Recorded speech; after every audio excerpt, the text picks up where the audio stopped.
Mrs. Starling's Problem by Pearl S. Buck, illustrated by Leslie Morrill.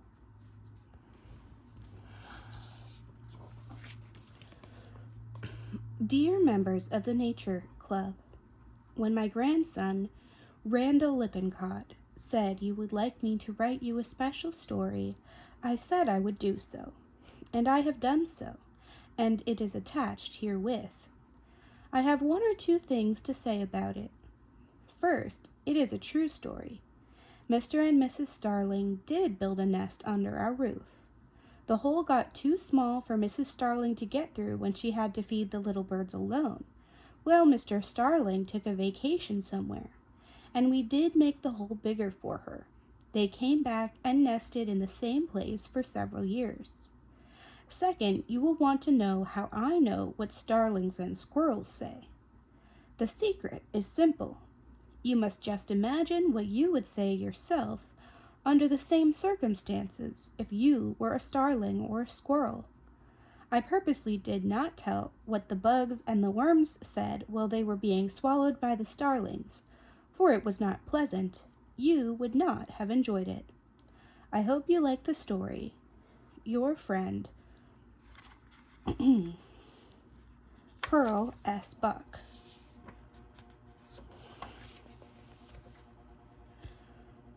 Mr. and Mrs. Starling were having an argument.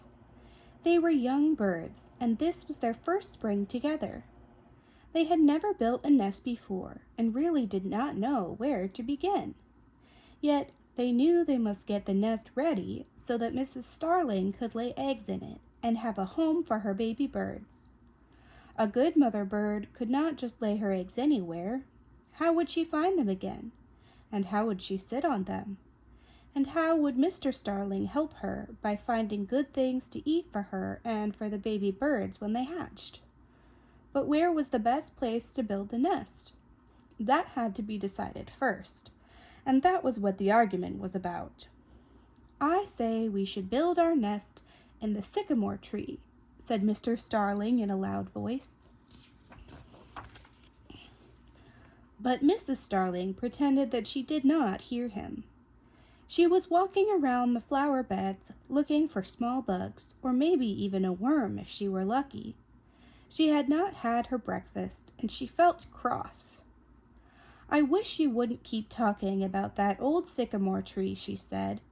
It drops its leaves every spring as well as in the autumn, and then the rain will fall into our nest, and our baby birds will catch cold. Not if we build the nest under the big lower branch, Mr. Starling argued.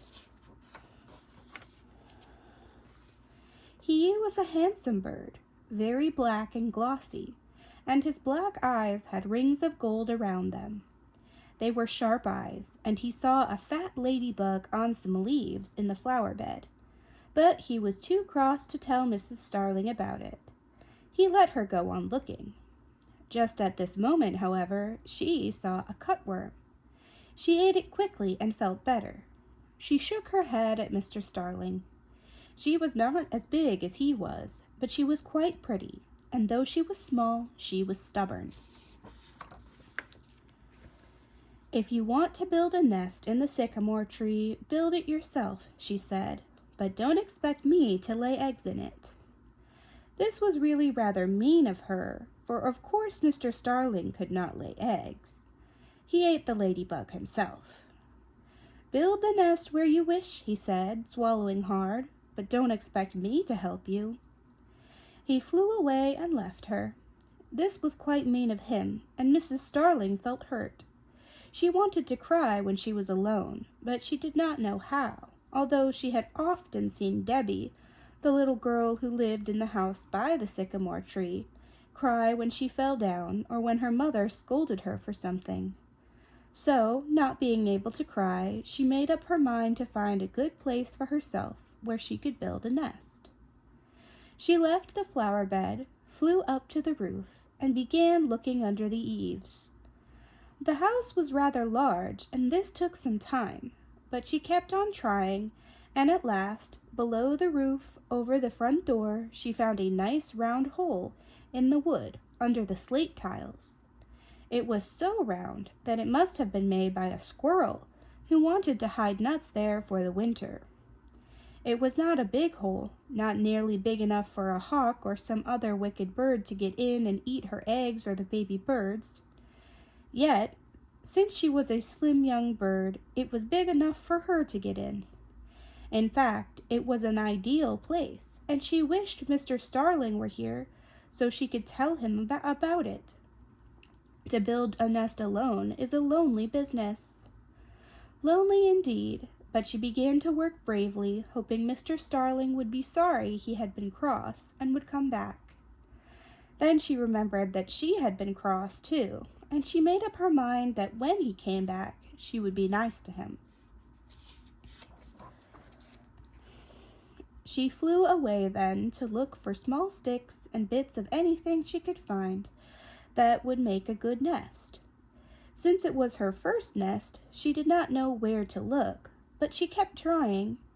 Meanwhile, she also kept watching to see whether Mr. Starling had come back.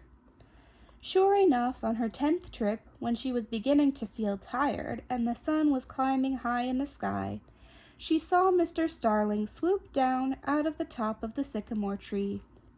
He had been sitting there watching for her, and when he saw her, he made a big circle as though he were flying away again.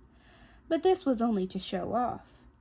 Instead of flying away, he came down to the roof and watched her go into the hole. It was hard to get in as the stick was a little long this time, and though she twisted her head this way and that, she could not get the end into the hole. "Whatever are you doing?" Mr. Starling asked. She could only shake her head. If she opened her beak, then the stick would fall out. He watched her for a minute, and then he took an end of the stick and held it for her. This gave her a chance to speak. She forgot she was going to be nice. "Stupid," she said. "How could I answer when my beak was full?" Now he could not answer, and so she got into the hole, dragged the end of the stick into it, and laid it crosswise. He put his head into the hole and stared around. There was quite a nice space behind the board, enough for a big nest. The hole, however, was rather small. In fact, he had to squeeze to get in, but he squeezed in and looked around. "Not bad," he said, "but the hole is a tight fit." "That's better to keep out the rain and wind," she said. "I'm sorry I was cross this morning," he said. "That's all right," she said. "I was cross too." They began making the nest together then without further argument. In a very few days they had a really nice nest inside the hole. Once it was finished, she sat in it, and every day for 5 days laid a beautiful bluish-green egg. It was very peaceful, for, while she sat in the nest, Mr. Starling tried to be especially kind, and he hunted nice things for her to eat. Only once was she startled, and that was when the gray squirrel came back to look in the hole and see if he had eaten all the nuts he had hidden the autumn before. At least that was his idea, but when he looked in and saw Mrs. Starling sitting there as though the place belonged to her, as indeed it did, he hesitated. She had a very sharp beak. "What are you doing here in my hiding place?" he squeaked. Mrs. Starling, of course, did not understand him. Squirrels have squirrel talk, and starlings have starling talk. Instead of speaking, she pecked him hard on his nose, and he jumped into the sycamore tree and never went near the hole again. The eggs hatched one by one, in due course, and then Mrs. Starling was very busy. The baby birds were hungry all the time. Mr. Starling worked hard, but it was not enough. When the last egg hatched, Mrs. Starling squeezed through the hole and hunted too.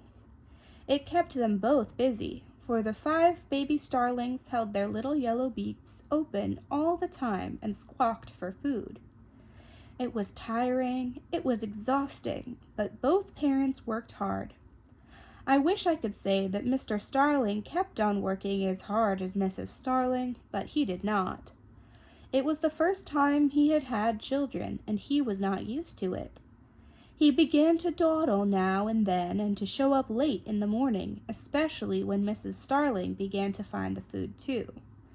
More and more he left the feeding to her, while he would fly here and there and have a good time. He was still quite young, and he did not really know how to be a father to 5 hungry little birds who squawked all the time. In fact, if truth must be told, he got angry sometimes and shouted at them.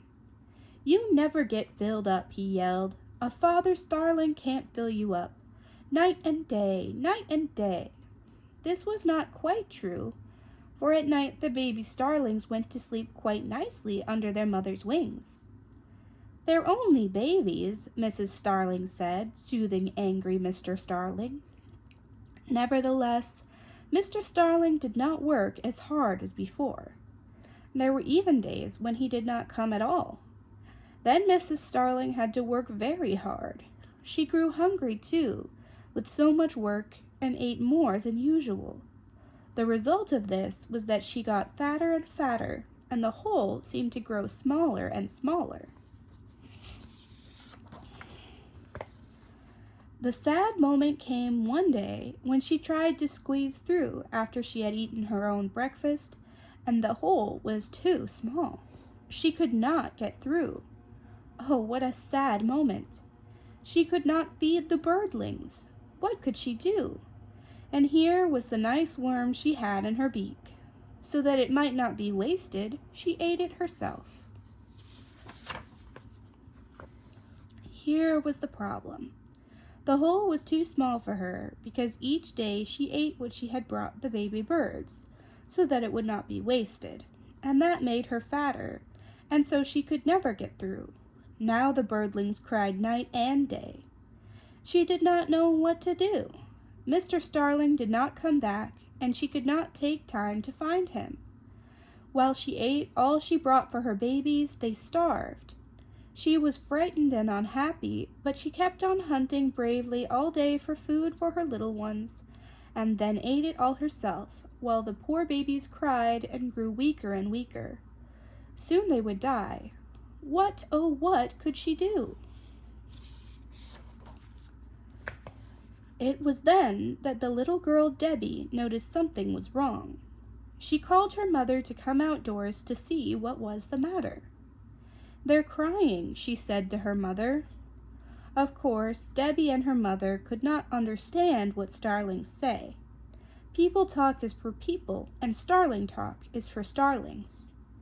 Debbie and her mother listened together. Certainly the little birds were crying. All babies cry in the same language when they are unhappy, and they are all unhappy when they are hungry. "It sounds as though they are hungry," Debbie's mother said. "Let's sit quietly here on the terrace and watch. The mother bird will come back. Mothers always do." They sat down and watched. Sure enough, in a few minutes Mrs. Starling came back with a fine, plump caterpillar in her beak. She tried to get through the hole and could not. Then sadly she ate the caterpillar herself and flew away to find something more. And the poor little birds cried on and on. "Now I see what is wrong," Debbie's mother said. "Mrs. Starling is too fat for the hole. We must make the hole bigger. It is lucky that today is Saturday and your father is at home. We'll ask him to put up the ladder and get his small saw and saw the hole big enough for Mrs. Starling to get through." This is exactly what happened. Debbie's father came out immediately, put up the ladder, and sawed the hole big enough for Mrs. Starling to get through.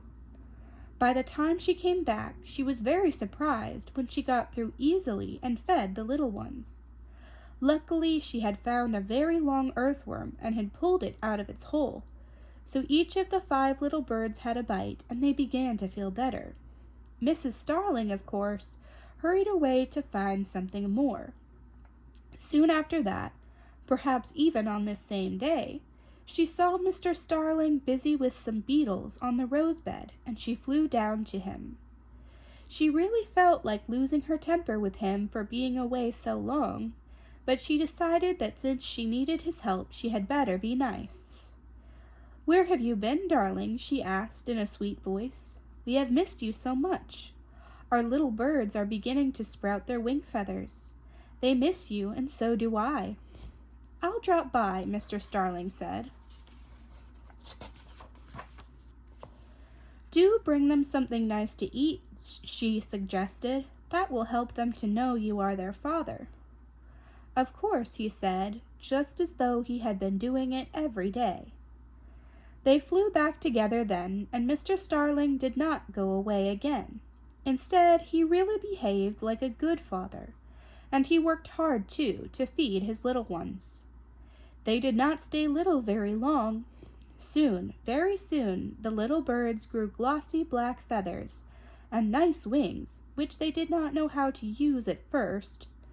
Indeed, Mr. Starling had to push them out of the nest, although Mrs. Starling begged him to do it gently. "They are still so little," she explained. "They are birds, and they must learn to fly," Mr. Starling said firmly.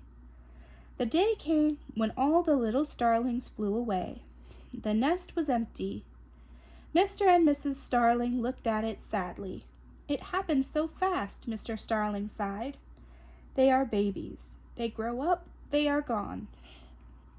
"There'll always be another spring," Mr. Starling said.